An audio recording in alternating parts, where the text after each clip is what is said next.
ਸਰੋਤਿਆਂ ਤੇ ਦਰਸ਼ਕਾਂ ਨੂੰ ਜੀ ਆਇਆਂ ਨੂੰ। ਮੈਂ ਰਾਜਕਨਵੀਰ ਸਿੰਘ ਜੁੜ ਚੁੱਕੇ ਨੇ Harjot Singh ji programme update California 'ਚ। ਹਰਜੋਤ ਸਿੰਘ ਜੀ, ਜੀ ਆਇਆਂ ਨੂੰ ਤੁਹਾਨੂੰ ਵੀ ਸਤਿ ਸ਼੍ਰੀ ਅਕਾਲ।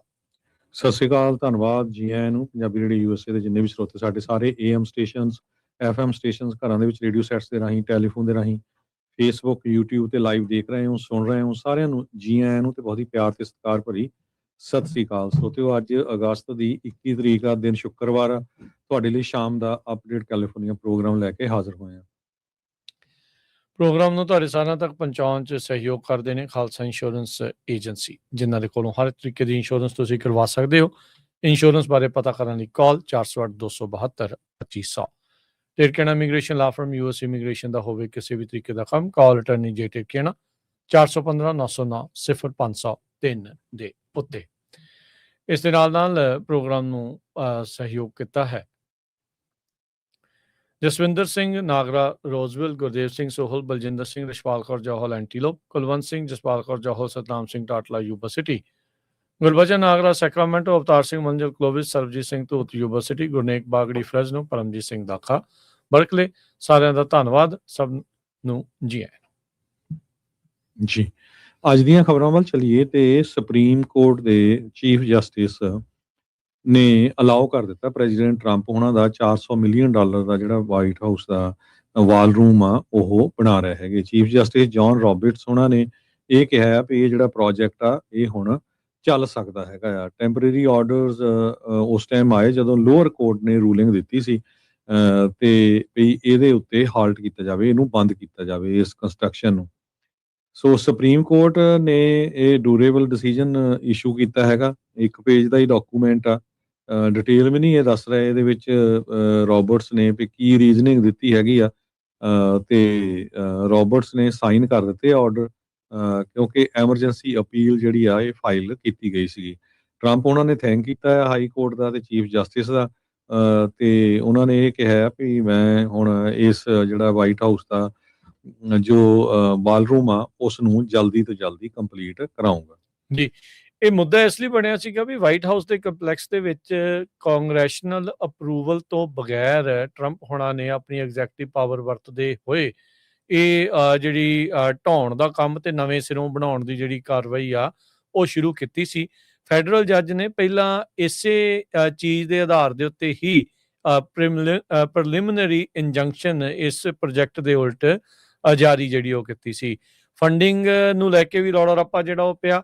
ਵਾਈਟ ਹਾਊਸ ਕਹਿੰਦੇ ਰਹੇ ਵੀ ਸਭ ਕੁਝ ਪ੍ਰਾਈਵੇਟ ਡੋਨੇਸ਼ਨਸ ਦੇ ਨਾਲ ਆ, ਪਰ ਜਿਹੜੀਆਂ ਰਿਪੋਰਟਾਂ ਉਹ ਸਾਹਮਣੇ ਆਈਆਂ ਵੀ ਇਨਫੈਕਟ ਆਪਾਂ ਟੈਕਸ ਪੇਅਰ ਨੂੰ ਹੀ ਇਸ ਦਾ ਸਾਰਾ ਭਾਰ ਜਿਹੜਾ ਉਹ ਇਵੈਂਚੁਅਲੀ ਮੈਜੋਰਟੀ ਦੇ ਵਿੱਚ ਝੱਲਣਾ ਜਿਹੜਾ ਉਹ ਪੈਣਾ ਆ। ਕਹਿੰਦੇ ਵੀ ਓਵਰਸਾਈਟ ਤੇ ਐਥਿਕਸ ਦੇ ਜਿਹੜੇ ਸਵਾਲ ਜਿਹੜੇ ਆ ਉਹ ਇਸ ਦੇ ਵਿੱਚ ਜ਼ਿਆਦਾ ਜਿਹੜੇ ਉਹ ਉੱਠੇ ਹੈਗੇ ਆ। ਸੋ ਚੀਫ ਜਸਟਿਸ ਰੋਬਰਟਸ ਨੇ ਲੋਅਰ ਕੋਰਟ ਦੀ ਜਿਹੜੀ ਰਿਸਟ੍ਰਿਕਸ਼ਨ ਆ ਉਸ ਨੂੰ ਹਾਲ ਦੀ ਘੜੀ ਜਿਹੜਾ ਉਹ ਰੋਕਿਆ ਆ ਤੇ ਕੰਸਟਰਕਸ਼ਨ ਨੂੰ ਅੱਗੇ ਵਧਣ ਦੀ ਇਜਾਜ਼ਤ ਦੇ ਦਿੱਤੀ ਹੈਗੀ ਆ। ਸੋ ਹੁਣ ਜਿਹੜੇ ਆਪਣੇ ਵੀ ਕਹਿ ਲਓ ਵੀ ਪੰਜਾਬੀ ਰੇਡੀਓ USA ਦੇ ਕਹਿ ਸਕਦੇ ਵੀ ਲਿਸਨਰਸ ਆ ਜਿਹੜੇ DC ਨੂੰ ਟਰੈਵਲ ਕਰ ਰਹੇ ਆ ਜਾਂ ਜਾਂਦੇ ਨੇ ਉਹ ਦੇਖਣਗੇ ਜਾਂ ਉਹਨਾਂ ਨੇ ਦੇਖਿਆ ਹੋਣਾ ਵੀ ਵਾਈਟ ਹਾਊਸ ਦੇ ਪੈਰਾਮੀਟਰ ਦੇ ਇਰਦ ਗਿਰਦ ਕਾਫੀ ਇਸ ਟਾਈਮ ਕੰਸਟਰਕਸ਼ਨ ਦੇ ਨਾਲ ਸੰਬੰਧਿਤ ਵੱਡੀਆਂ ਇਵੈਂਟਸ ਜਿਹੜੀਆਂ ਆ ਉਹ ਚੱਲ ਰਹੀਆਂ ਆ ਤੇ ਉੱਥੇ ਜਾ ਕੇ ਬੰਦੇ ਸੋਚਦੇ ਹੋਣਗੇ ਵੀ ਆਹ ਵਾਈਟ ਹਾਊਸ ਦੇ ਵਿੱਚ ਆਪਣੇ ਹੀ ਡਾਲਰ ਜਿਹੜੇ ਉਹ ਲੱਗ ਰਹੇ ਆ। ਬਲੂਬੇਰੀ ਨੂੰ 8 ਸਟੇਟਾਂ ਦੇ ਵਿੱਚ ਰੀਕਾਲ ਕੀਤਾ ਗਿਆ ਆ ਕਿਉਂਕਿ 12 ਲੋਕ ਇਨਫੈਕਟਡ ਹੋਏ ਹੈਗੇ ਈਕੋਲਾਈ ਦੇ ਨਾਲ। ਸੋ ਇਹ ਬਲੂਬੇਰੀ ਕਰਕੇ ਹੋਇਆ ਕਹਿੰਦੇ ਸਵੀਅਰ ਈਕੋਲਾਈ ਇਨਫੈਕਸ਼ਨ ਹੋਈ ਹੈਗੀ ਆ।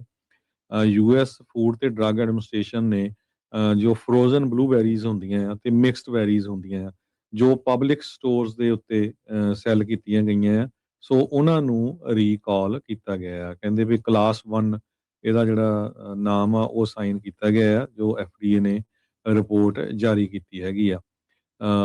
ਜਿਹੜਾ ਪਬਲਿਕ ਸਟੋਰਸ ਹੈਗੇ ਆ ਇਹਨਾਂ ਨੇ ਰੀਕਾਲ ਜੁਲਾਈ 10 ਨੂੰ ਕੀਤੀ ਸੀਗੀ। ਉਹਦੇ ਵਿੱਚ ਗ੍ਰੀਨ ਵਾਈਜ਼ ਆਰਗੈਨਿਕ ਬਲੂਬੇਰੀ ਸੀਗੀਆਂ। ਉਹ ਤੋਂ ਬਾਅਦ ਫਿਰ ਜੁਲਾਈ 29 ਨੂੰ ਫਿਰ ਇਹਨੂੰ ਐਕਸਪੈਂਡ ਕਰ ਦਿੱਤਾ ਗਿਆ, ਪਰ ਉਹ ਤੋਂ ਬਾਅਦ ਵੀ 12 ਲੋਕ ਈਕੋਲਾਈ ਦੇ ਨਾਲ ਇਨਫੈਕਟਡ ਜੋ ਆਇਡੈਂਟੀਫਾਈ ਕੀਤੇ ਹੈਗੇ ਆ। FDA ਤੇ Florida the department of health ਉਹਨਾਂ ਨੇ ਇਨਵੈਸਟੀਗੇਸ਼ਨ ਸ਼ੁਰੂ ਕੀਤੀ ਹੈਗੀ ਆ ਵੀ ਕਿੱਥੋਂ ਈਕੋਲਾਈ ਜਿਹੜੀ ਆ ਇਹ ਫੈਲੀ ਹੈਗੀ ਆ। ਸੋ ਫੈਡਰਲ ਆਫੀਸ਼ੀਅਲਸ ਨੇ ਜੋ ਕਾਫੀ ਲੋਕਾਂ ਨੂੰ ਇੰਟਰਵਿਊ ਵੀ ਕੀਤਾ, ਕਿੱਥੋਂ ਲੈ ਕੇ ਉਹਨਾਂ ਨੇ ਖਾਧੀ। ਉਸ ਤੋਂ ਬਾਅਦ ਜੋ ਆ ਇਸ ਨੂੰ ਰੀਕਾਲ ਕੀਤਾ ਗਿਆ। ਜਿਹੜੀਆਂ ਸਟੇਟਾਂ ਦੇ ਵਿੱਚ ਮੋਸਟਲੀ ਪਬਲਿਕ ਸਟੋਰਸ ਹੈਗੇ ਆ, Alabama, Florida, Georgia, Kentucky, North Carolina, South Carolina, Tennessee ਤੇ ਵਰਜੀਨੀਆ, ਉੱਥੇ ਇਹ ਰੀਕਾਲ ਕੀਤੀ ਗਈ। ਜੀ। ਅਗਲੀਆਂ ਜਿਹੜੀਆਂ ਹਰਜੋਤ ਸਿੰਘ ਜੀ ਖਬਰਾਂ ਦੇ ਉੱਤੇ ਨਜ਼ਰ ਜੇ ਆਪਾਂ ਮਾਰਦੇ ਜਾਈਏ ਤਾਂ ਮਾਈਕਰੋਨ ਦੇ ਜਿਹੜੇ CEO ਆ ਉਹਨਾਂ ਨੇ ਕਿਹਾ ਵੀ ਜਿਹੜਾ ਮੈਮਰੀ ਦੇ ਨਾਲ ਜਿਹੜਾ ਬੂਮ ਆ ਉਹ ਕਾਫੀ ਜ਼ਿਆਦਾ ਵਧਿਆ ਆ। ਕਹਿੰਦੇ ਵੀ ਐਨਵੀਡੀਆ ਨਹੀਂ, ਇਨਫੈਕਟ ਜਿਹੜੀ ਸਾਡੀ ਕੰਪਨੀ ਆ ਉਸ ਨੇ ਫੰਡਾਮੈਂਟਲੀ ਚੀਜ਼ਾਂ ਨੂੰ ਜਿਹੜਾ ਉਹ ਚੇਂਜ ਕਰ ਦਿੱਤਾ ਹੈਗਾ ਆ। ਮਾਈਕਰੋਨ ਦੇ ਜਿਹੜੇ CEO ਆ ਸੰਜੇ ਮਹਿਰੋਤਰਾ ਹੈਗੇ ਨੇ, ਤੇ ਆਰਟੀਫਿਸ਼ੀਅਲ ਇੰਟੈਲੀਜੈਂਸ ਨੂੰ ਲੈ ਕੇ ਉਹਨਾਂ ਨੇ ਕਿਹਾ ਵੀ ਇਕੁਏਸ਼ਨ ਟੋਟਲੀ ਪੂਰੀ ਤਰ੍ਹਾਂ ਜਿਹੜੀ ਉਹ ਚੇਂਜ ਹੋ ਚੁੱਕੀ ਹੈਗੀ ਆ। Boom and bust memory industry ਨੂੰ ਜਿਹੜਾ ਉਹ ਸੋਚਿਆ ਜਾਂਦਾ ਸੀਗਾ, ਤੇ ਡਾਟਾ ਸੈਂਟਰ ਦੇ ਜਿਹੜੇ ਕਸਟਮਰਸ ਆ ਉਹ ਕਹਿੰਦੇ ਵੀ ਹੁਣ ਪਹਿਲਾਂ ਦੇ ਨਾਲੋਂ 50% ਵੱਧ ਮੈਮਰੀ ਦੀ ਮੰਗ ਜਿਹੜੀ ਉਹ ਕਰ ਰਹੇ ਆ, ਜਿੰਨਾ ਅਸੀਂ ਕਹਿੰਦੇ ਵੀ ਕਮਿਟ ਕੀਤਾ ਸੀਗਾ ਡਿਲੀਵਰ ਕਰਨ ਨੂੰ। ਸੋ ਸਪਲਾਈ ਬਹੁਤ ਜ਼ਿਆਦਾ ਟਾਈਟ ਇਸ ਟਾਈਮ ਚੱਲ ਰਹੀ ਹੈਗੀ ਆ। ਇਸੇ ਲਈ ਇਸ ਮੌਕੇ ਜਦੋਂ ਆਪਾਂ ਗੱਲਬਾਤ ਕਰ ਰਹੇ ਹਾਂ ਤਾਂ ਮੈਮਰੀ ਦੀਆਂ ਪ੍ਰਾਈਸਿਸ, ਚਾਹੇ ਉਹ ਰੈਮ, ਹਾਰਡ ਡਰਾਈਵਸ ਆ, ਉਹਨਾਂ ਦੀ ਕੀਮਤ ਬਹੁਤ ਜ਼ਿਆਦਾ ਜਿਹੜੀ ਉਹ ਵੱਧਦੀ ਜਾ ਰਹੀ ਆ। ਨਵੇਂ ਆ ਰਹੇ ਫੋਨਸ ਜਾਂ ਹਾਰਡ ਡਰਾਈਵਸ ਪਹਿਲਾਂ ਨਾਲੋਂ ਕਾਫੀ ਮਹਿੰਗੀਆਂ ਜਿਹੜੀਆਂ ਇਸ ਕਰਕੇ ਹੋ ਚੁੱਕੀਆਂ ਹੈਗੀਆਂ ਆ। ਸੋ ਕਹਿੰਦੇ ਵੀ ਡੈਕਡ ਲੌਂਗ ਇਹਨਾਂ ਨੇ R&D ਇਨੀਸ਼ੀਏਟਿਵ ਜਿਹੜਾ ਐਲਾਨਿਆ ਸੀਗਾ $10 ਬਿਲੀਅਨ, ਉਸ ਦੇ ਵਿੱਚ ਉਹ ਐਡ ਜਿਹੜਾ ਕਰਨ ਜਾ ਰਹੇ ਆ।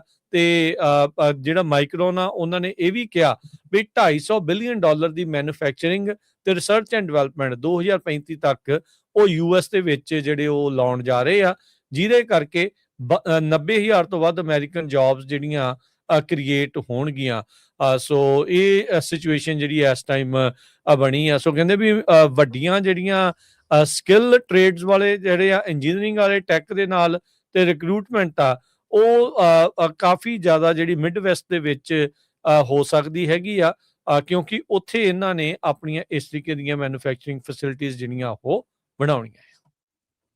US ਨੇ ਕਾਫੀ ਜ਼ਿਆਦਾ ਜਿਹੜਾ ਪਾਣੀ ਦੇ ਵਿੱਚ ਕੱਟ ਕੀਤਾ ਹੈਗਾ। ਜਿਹੜਾ ਕੋਲੋਰਾਡੋ ਰਿਵਰ ਆ, ਜੋ ਕਿ ਕੈਲੀਫੋਰਨੀਆ, ਨਵਾਡਾ ਤੇ ਐਰੀਜ਼ੋਨਾ ਨੂੰ ਪਾਣੀ ਸਪਲਾਈ ਕਰਦਾ ਹੈਗਾ, 21% ਰਿਡਕਸ਼ਨ ਸਨ 2027 ਤੇ 2028 ਚ ਹੋਊਗੀ। ਤੇ ਕਹਿੰਦੇ ਉਹ ਤੋਂ ਬਾਅਦ ਇਹ ਡਬਲ ਵੀ ਹੋ ਸਕਦੀ ਆ ਬਾਅਦ ਦੇ ਸਾਲਾਂ ਦੇ ਵਿੱਚ। ਇਹ ਜੋ ਸੈਕਟਰੀ ਡੱਗ ਬਰਗਮ ਆ, ਉਹਨਾਂ ਨੇ ਇੱਕ ਜੋ ਮੈਮੋਰੈਂਡਮ ਆ ਉਸ ਨੂੰ ਸਾਈਨ ਕੀਤਾ ਹੈਗਾ। ਐਰੀਜ਼ੋਨਾ ਤੇ ਨਵਾਡਾ ਦਾ ਜਿਹੜਾ ਕੱਟ ਆ ਇੰਨਾ ਜ਼ਿਆਦਾ ਹੋਣ ਦੇ ਨਾਲ ਉਹਨਾਂ ਦੀ ਇਕਨੋਮੀਜ਼ ਦੇ ਉੱਤੇ ਬਹੁਤ ਜ਼ਿਆਦਾ ਜਿਹੜਾ ਅਸਰ ਪਊਗਾ। ਤੇ ਐਰੀਜ਼ੋਨਾ ਨੇ ਤਾਂ ਇਹ ਕਹਿਤਾ ਵੀ ਅਸੀਂ ਥ੍ਰੈਟ ਜਿਹੜਾ ਸੂ ਕਰਨ ਜਾ ਰਹੇ ਹਾਂ ਫੈਡਰਲ ਗਵਰਨਮੈਂਟ ਨੂੰ, ਤਾਂ ਕਿ ਸਾਡੇ ਜਿਹੜੇ ਵਾਟਰ ਰਾਈਟਸ ਆ ਉਹਨਾਂ ਨੂੰ ਇਦਾਂ ਹੀ ਇੰਟੈਕਟ ਰੱਖਿਆ ਜਾ ਸਕੇ। 4 ਜਿਹੜੇ ਅਪਰ ਬੇਸਨ ਸਟੇਟਸ ਹੈਗੀਆਂ, ਕੋਲੋਰਾਡੋ, ਯੂਟਾ, ਨਿਊ ਮੈਕਸੀਕੋ ਤੇ ਵਾਇਓਮਿੰਗ, ਉਹਨਾਂ ਦੇ ਵਿੱਚ ਕੋਈ ਮੈਂਡੇਟਰੀ ਜਿਹੜਾ ਕਿਸੇ ਤਰ੍ਹਾਂ ਦਾ ਕੱਟ ਨਹੀਂ ਹੋਇਆ ਹੈਗਾ 10 ਸਾਲਾਂ ਦੀ ਜਿਹੜੀ ਪਲਾਨ ਆ। ਪਰ ਫੈਡਰਲ ਜਿਹੜੀ ਇੰਟਰਵੈਂਸ਼ਨ ਹੋਈ ਹੈਗੀ ਆ, ਉਹਦੇ ਵਿੱਚ ਅਪਰ ਤੇ ਲੋਅਰ ਬੇਸਨ ਸਟੇਟਸ ਜਿਹੜੀਆਂ ਹੈਗੀਆਂ ਆ ਉਹਨਾਂ ਦੇ ਵਿੱਚ ਘੱਟੋ ਘੱਟ 15% ਕੱਟ ਹੋਇਆ, ਜੋ ਕਿ US ਜਿਹੜੀ ਫੂਡ ਪ੍ਰੋਡਕਸ਼ਨ ਹੁੰਦੀ ਆ ਘੱਟੋ ਘੱਟ ਜੋ 6 ਮਿਲੀਅਨ ਲੋਕਾਂ ਨੂੰ 7 ਸਟੇਟਾਂ 'ਚ ਸਰਵ ਕਰਦੀ ਆ, ਉਹਦੇ ਉੱਤੇ ਇਹ ਕਾਫੀ ਬੁਰਾ ਅਸਰ ਪੈਣ ਜਾ ਰਿਹਾ ਆ। ਐਰੀਜ਼ੋਨਾ ਦੇ ਗਵਰਨਰ ਜਿਹੜੇ ਕੇਟੀ ਹੋਬਸ ਆ, ਡੈਮੋਕ੍ਰੇਟ ਆ, ਉਹਨਾਂ ਨੇ ਫੈਡਰਲ ਗਵਰਨਮੈਂਟ ਦੇ ਜਿਹੜਾ ਇਹ ਕੱਟ ਕੀਤੇ ਗਏ ਆ ਉਹਦੇ ਵਿੱਚ ਉਹਨਾਂ ਨੇ ਅਪਲੋਡ ਕੀਤਾ ਉਹਨੂੰ। ਪਰ ਉਹਨਾਂ ਨੇ ਇਹ ਕਿਹਾ ਵੀ government fell short of providing water lower basin states. So Arizona ਕਹਿੰਦੇ ਵੀ ਪ੍ਰਪੇਅਰ ਆ ਵੀ ਵਾਟਰ ਨੂੰ ਕਿਸ ਤਰ੍ਹਾਂ ਜਿਹੜਾ ਸੇਵ ਕੀਤਾ ਜਾ ਸਕੇ, ਕਿਸ ਤਰ੍ਹਾਂ ਜਿਹੜਾ ਸਾਡਾ ਪੂਰਾ ਹਿੱਸਾ ਜਿਹੜਾ ਸਾਨੂੰ ਮਿਲਿਆ ਜਾ ਸਕੇ। ਸੋ ਹੁਣ ਪਾਣੀ ਦੇ ਵਿੱਚ ਕੈਲੀਫੋਰਨੀਆ ਦੇ ਵਿੱਚ ਵੀ ਕਾਫੀ ਜ਼ਿਆਦਾ ਜਿਹੜਾ ਕੱਟ ਆ ਉਹ ਹੋਣ ਜਾ ਰਿਹਾ ਜੀ। ਕੈਲੀਫੋਰਨੀਆ ਦਾ ਕੰਟਰੋਵਰਸ਼ੀਅਲ ਟਾਇਰ ਰੂਲ, ਵੀ ਪੁਰਾਣੀ ਗੱਡੀਆਂ ਨੂੰ ਕਿਹੜੇ ਟਾਇਰ ਤੁਸੀਂ ਪਵਾ ਸਕਦੇ ਆ, ਇਹ ਹੁਣ ਸੂਬਾ ਡਿਸਾਈਡ ਜਦੋਂ ਕਰੂਗਾ ਤੇ ਲੋਕਾਂ ਦੇ ਮਨਾਂ ਦੇ ਵਿੱਚ, ਤੇ ਇੱਥੋਂ ਤੱਕ ਕਿ ਜਿਹੜੇ ਲਾਅ ਮੇਕਰਸ ਆ ਉਹ ਵੀ ਇਸ ਦੇ ਵਿਰੋਧ ਦੇ ਵਿੱਚ ਆਏ ਆ। ਪਿਛਲੇ 2-3 ਦਿਨ ਤੋਂ ਲਗਾਤਾਰ ਇਹ ਜਿਹੜੀ ਖਬਰ ਆ ਉਹ ਹੌਟ ਬਣੀ ਹੋਈ ਆ। ਕੱਲ ਪਰਸੋਂ ਦੇ ਵਿੱਚ ਜਿਹੜੇ ਗਵਰਨਰ ਨਿਊਸਮ ਉਹ ਕਹਿੰਦੇ ਨਹੀਂ ਇਹਨਾਂ ਦਾ ਜੀ ਇਨਵਾਇਰਮੈਂਟਲ ਫਾਇਦਾ ਹੀ ਬਹੁਤ ਆ, ਮਿਲੀਅਨਸ ਤੋਂ ਬਿਲੀਅਨਸ ਆਫ ਡਾਲਰ ਜਿਹੜੇ ਉਹ ਬਚਾਉਣੇ ਆ, ਤੇ ਪੋਲਿਊਸ਼ਨ ਵੀ ਜਿਹੜਾ ਇਸ ਦੇ ਨਾਲ ਘੱਟ ਹੋਣਾ ਆ, ਕਿਉਂਕਿ ਜਿਹੜੇ ਸਟੈਂਡਰਡ ਦੀ ਰਬੜ ਵਰਤਦੇ ਆ ਉਹਦੇ ਵਿੱਚ ਹੀ ਜਿਹੜਾ ਉਹ ਫਰਕ ਪੈਣ ਜਾ ਰਿਹਾ ਆ। ਹੁਣ ਜਿਹੜਾ ਸਟੇਟ ਦਾ ਸੈਨੇਟਰ ਆ ਇੱਕ ਟੋਨੀ ਸਟ੍ਰਿਕਲੈਂਡ, ਉਹਨਾਂ ਨੇ ਮੰਗ ਕੀਤੀ ਆ ਵੀ ਜਿਹੜਾ ਕੈਲੀਫੋਰਨੀਆ ਦਾ એનર્ਜੀ ਬੋਰਡ ਦਾ ਚੇਅਰਮੈਨ ਆ ਉਹਨੂੰ ਅਸਤੀਫਾ ਦੇਣਾ ਚਾਹੀਦਾ ਆ, ਜਦੋਂ ਤੋਂ ਇਹਨਾਂ ਨੇ ਕੰਟਰੋਵਰਸ਼ੀਅਲ ਟਾਇਰ ਰੂਲ ਐਲਾਨਿਆ ਹੈਗਾ ਆ। ਸੋ ਬੈਕਲੈਸ਼ ਲਗਾਤਾਰ ਨਵੇਂ ਟਾਇਰ ਰੂਲ ਦੇ ਉਲਟ ਵੱਧਦੀ ਜਿਹੜੀ ਉਹ ਜਾ ਰਹੀ ਹੈਗੀ ਆ। ਟਾਇਰ ਰੈਗੂਲੇਸ਼ਨ ਜੋ ਮੰਡੇ ਨੂੰ ਅਪਰੂਵ ਕੀਤੇ ਸੀ ਕੈਲੀਫੋਰਨੀਆ એનર્ਜੀ ਕਮਿਸ਼ਨ ਨੇ, ਉਹਨਾਂ ਨੇ ਜਿਹੜੇ ਰਿਪਲੇਸਮੈਂਟ ਟਾਇਰਸ ਆ ਉਹਦੇ એનર્ਜੀ ਐਫੀਸ਼ੀਐਂਸੀ ਸਟੈਂਡਰਡ ਜਿਹੜੇ ਉਹ ਰੱਖੇ ਆ, ਤੇ ਕਹਿੰਦੇ ਵੀ 70% ਮਾਰਕੀਟ ਇਹਦੇ ਨਾਲ ਵਾਈਪ ਆਊਟ ਹੋ ਜਾਣੀ ਆ, ਤੇ ਡਰਾਈਵਰਸ ਦੇ ਲਈ ਇਹਨਾਂ ਦੇ ਟਾਇਰ ਦੀ ਕੀਮਤਾਂ ਆ ਉਹ ਬਹੁਤ ਜ਼ਿਆਦਾ ਵੱਧ ਜਾਣਗੀਆਂ। ਸਟੇਟ ਟਰਾਂਸਪੋਰਟੇਸ਼ਨ ਕਮੇਟੀ ਦੇ ਜਿਹੜੇ ਵਾਈਸ ਚੇਅਰ ਟੋਨੀ ਸਟ੍ਰਿਕਲੈਂਡ, ਉਹਨਾਂ ਨੇ ਕਿਹਾ ਵੀ ਇਹ ਜਿਹੜੇ ਕਮਿਸ਼ਨਰਸ ਆ ਇਹਨਾਂ ਨੂੰ ਨਵੰਬਰ ਦੇ ਵਿੱਚ ਵੋਟਰਸ ਦਾ ਸਾਹਮਣਾ ਤਾਂ ਕਰਨਾ ਨਹੀਂ ਪੈਣਾ, ਤੇ ਇਹਨਾਂ ਨੂੰ ਸਗੋਂ ਇਨਫੈਕਟ ਸਾਰਿਆਂ ਨੂੰ ਕੱਢ ਦੇਣਾ ਚਾਹੀਦਾ, ਲਾਹ ਦੇਣਾ ਚਾਹੀਦਾ ਆ। ਕਹਿੰਦੇ ਵੀ 1.5 ਲੱਖ ਤੋਂ $2.25 ਲੱਖ ਤੱਕ ਤਨਖਾਹ ਲੈਂਦੇ ਆ ਮਹੀਨੇ 'ਚ ਇੱਕ ਵਾਰੀ ਜਿਹੜਾ ਉਹ ਇਹ ਮਿਲਦੇ ਆ। ਇਹ એનર્ਜੀ ਕਮਿਸ਼ਨਰਸ ਦਾ ਕਹਿੰਦੇ ਹਾਲ ਹੈਗਾ ਆ।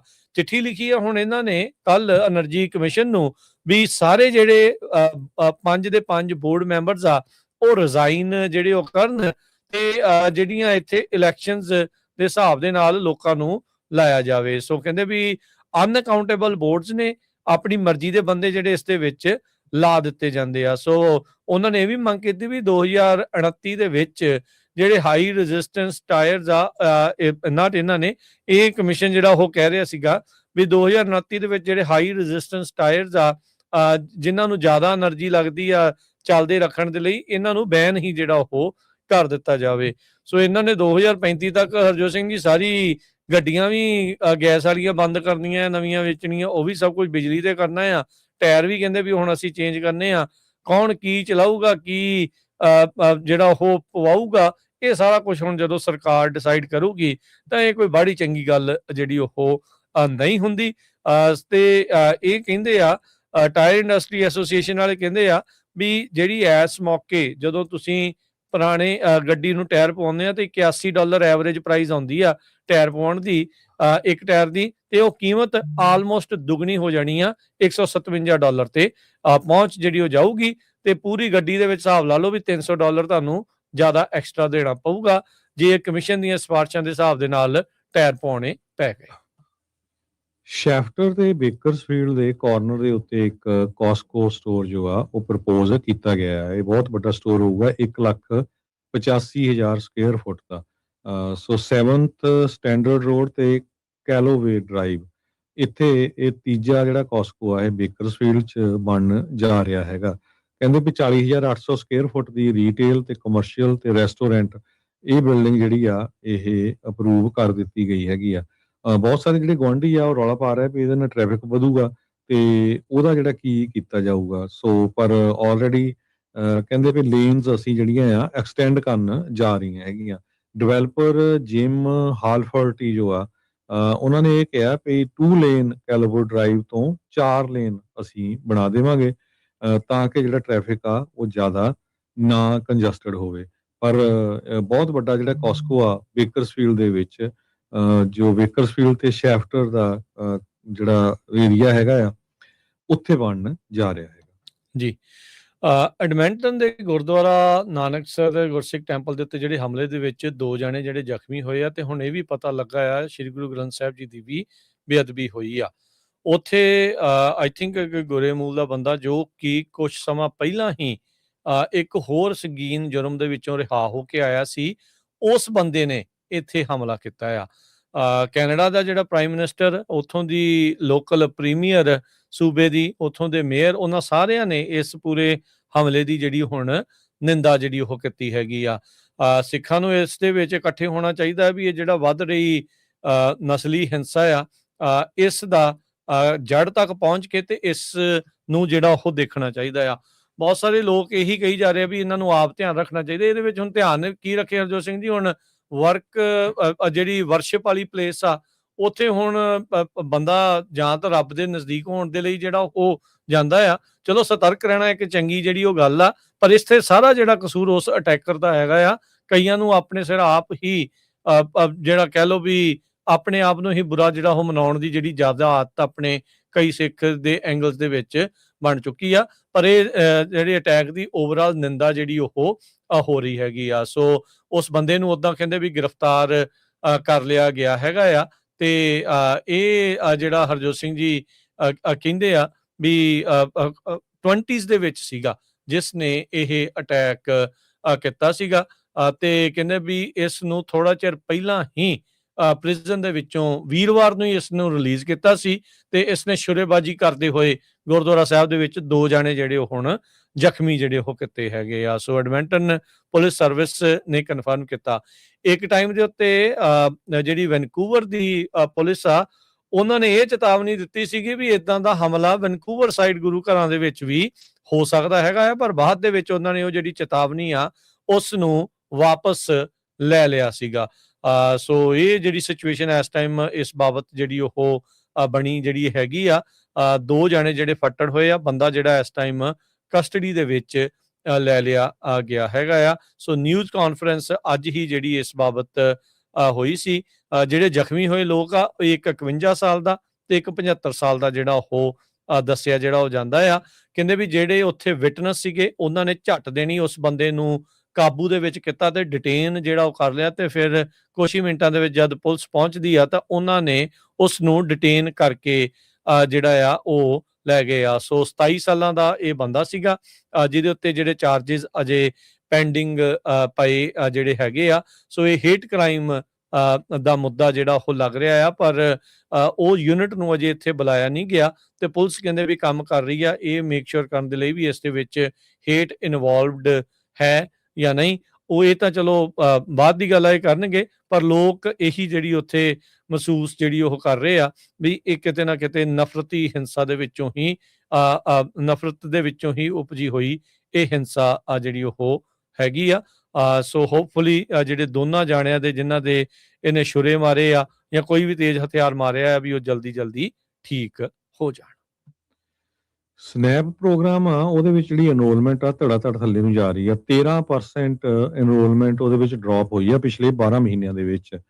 ਸਪਲੀਮੈਂਟਲ ਨਿਊਟ੍ਰੀਸ਼ਨ ਅਸਿਸਟੈਂਸ ਪ੍ਰੋਗਰਾਮ ਜਿਸ ਨੂੰ ਸਨੈਪ ਕਰਕੇ ਵੀ ਜਾਣਿਆ ਜਾਂਦਾ ਹੈਗਾ, ਇਹ ਜਦੋਂ ਪਿਛਲੀ ਵਾਰੀ ਪ੍ਰੈਜ਼ੀਡੈਂਟ ਟਰੰਪ ਉਹਨਾਂ ਦਾ ਜਿਹੜਾ ਐਡਮਿਨਿਸਟ੍ਰੇਸ਼ਨ ਆ ਇਹਦੇ ਉਲਟ ਕਾਫੀ ਉਹਨਾਂ ਨੇ ਜਿਹੜੀ ਆਪਣੀ ਮੁਹਿੰਮ ਵਿੱਢੀ ਸੀ ਕਿਉਂਕਿ ਮਿਸਯੂਜ਼ ਬਹੁਤ ਜ਼ਿਆਦਾ ਜਿਹੜਾ ਹੁੰਦਾ ਸੀਗਾ। ਸੋ ਹੁਣ ਕਹਿੰਦੇ ਵੀ 13% ਆਲਰੇਡੀ ਲੋਕਾਂ ਨੇ ਜੋ ਸਨੈਪ ਦੇ ਉੱਤੇ ਸੀਗੇ ਉਹਨਾਂ ਨੇ ਡ੍ਰੌਪ ਕਰ ਦਿੱਤਾ ਹੈਗਾ।